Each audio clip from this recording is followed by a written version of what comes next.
League شامل، جبکہ ملک سرور مہرالدتا اور محمد عباس بٹ بطور اراکین مجلس شورا منتخب ہوئے ہیں۔ تقریب حلف برداری کے بعد خطاب کرتے ہوئے سرپرست اعلیٰ محمد متین خالد نے جماعت کی کارکردگی اور خدمات کو سراہا، ختم نبوت کی اہمیت اور فضیلت بھی بیان کی۔ کہا، ختم نبوت کا کام نیکیوں کا سردار ہے، ہمیں اپنی نجات کے لیے ختم نبوت کا کام کرنا چاہیے۔ نبی پاک صلی اللہ علیہ وسلم لاکھ سلسلہ نبوت کی آخری کڑی ہیں۔ عقیدہ ختم نبوت اسلام کا بنیادی عقیدہ ہے۔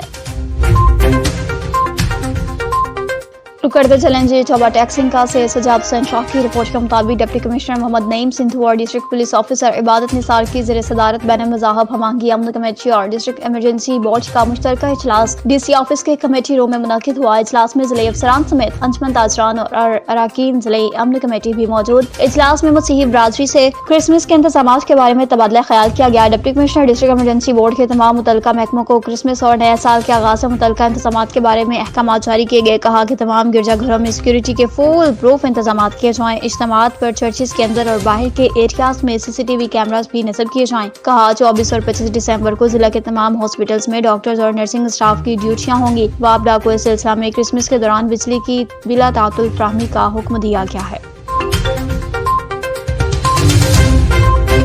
کرتے چلیں گے ضلع راجن پور کا نمائندہ NN24 نیوز ایچ عصمت اللہ دستی کی رپورٹ کے مطابق NN24 نیوز ایچ کی خبر پر ایکشن۔ بے نظیر انکم سپورٹ پروگرام کی پوری ٹیم نے سردار محمد علی خان کورائی نے اپنی ٹیم کے ساتھ مل کر کارروائی بہت ساری ڈیوائسز منسوخ کی۔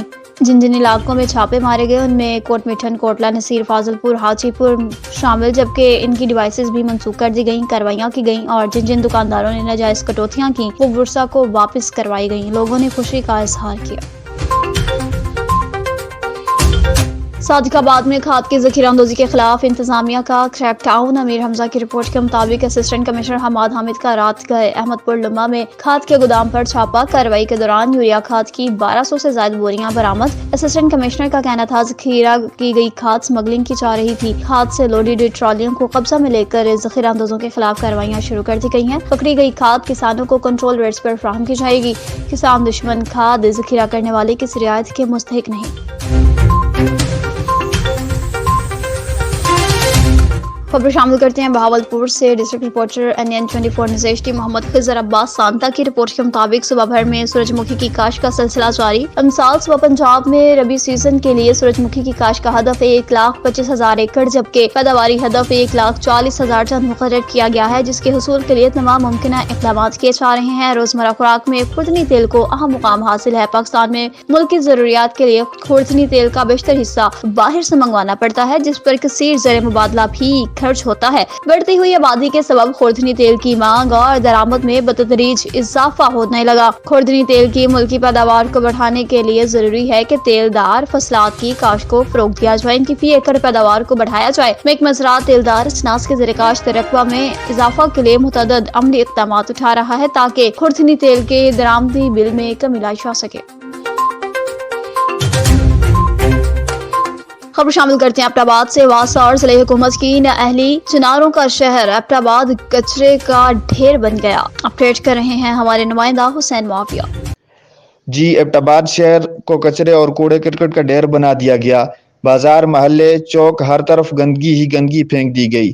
پشاور ہائی کورٹ اپٹاباد بینچ نے واسا کنٹونمنٹ بورڈ اور TMA کو سلاٹ میں کچرا نہ پھینکنے کا حکم دیا، جس کے بعد متعلقہ محکموں کے سربراہان، انتظامیہ، صوبائی حکومت کے ذمہ داران نے نوٹس لے کر مسئلہ حل کرنے کے بجائے شہر کو کچرے اور کوڑے کرکٹ کا ڈھیر بنا دیا۔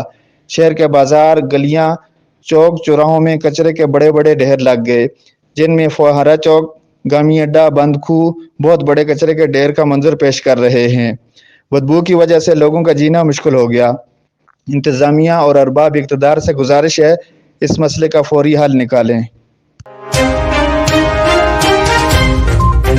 عمرکوٹ سے خبر شامل کریں گے۔ ڈاکٹر املال وگھانی کی رپورٹ کے مطابق سماروہ کی تاریخ میں پہلی بار گرلز کالج میں ثقافتی نمائش کا میلہ سج گیا۔ ثقافتی نوارتات کے اسٹالز لگائے گئے، ساتھ ساتھ طلباء، طالبات، والدین، شہریوں کا رش۔ دنیا بھر میں کتوں اور بلیوں کے تہوار منائے جاتے ہیں، لیکن ہم نے اپنی ثقافت کو اجاگر کیا ہے۔ تہوار سجانے والے لیکچرار اور خوبصورت شاعر احساس سائمن کی کہانیاں۔ سماروہ گرلز کالج میں ثقافتی میلے کا انعقاد کیا گیا، جس میں سندھ کے نوادرات کے مختلف اسٹالز لگائے گئے ہیں۔ قدیم ثقافت میں دستکاری، پرانے مٹی کے برتن، تانبے اور پیتل کے برتن جن میں زیورات، سلائی مشینز، کلہاڑیاں، مندھانی اور سکے، پیسے، پرانے آلات، یکتاروں، تنبوروں، باجو اور دیگر آلات کے بھی سٹالز لگائے گئے۔ احساس سمیع نے مزید کہا، ہم اپنے اسکولز، کالجز میں پڑھنے والے بچوں کو اپنی پرانی نوادرات اور ثقافتی اشیاء سکھاتے ہیں، انہیں آگاہ کریں تاکہ وہ ان چیزوں کو دیکھ اور پہچان سکیں۔ ہم مستقبل میں ایسے پروگرام منعقد کرنے کی کوششیں کریں گے۔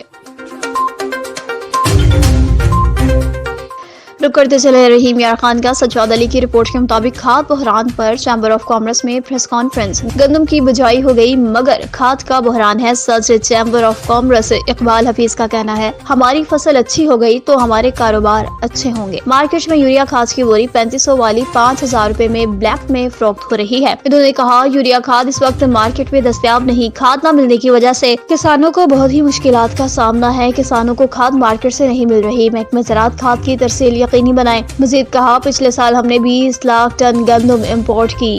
ہمارا ملک زرعی ہے، اگر ہم گندم، کپاس اور چینی امپورٹ کریں تو ہمارے لیے شرم کا باعث ہے۔ ڈپٹی کمشنر اور نگران حکومت کھاد کے بحران پر کنٹرول کرے۔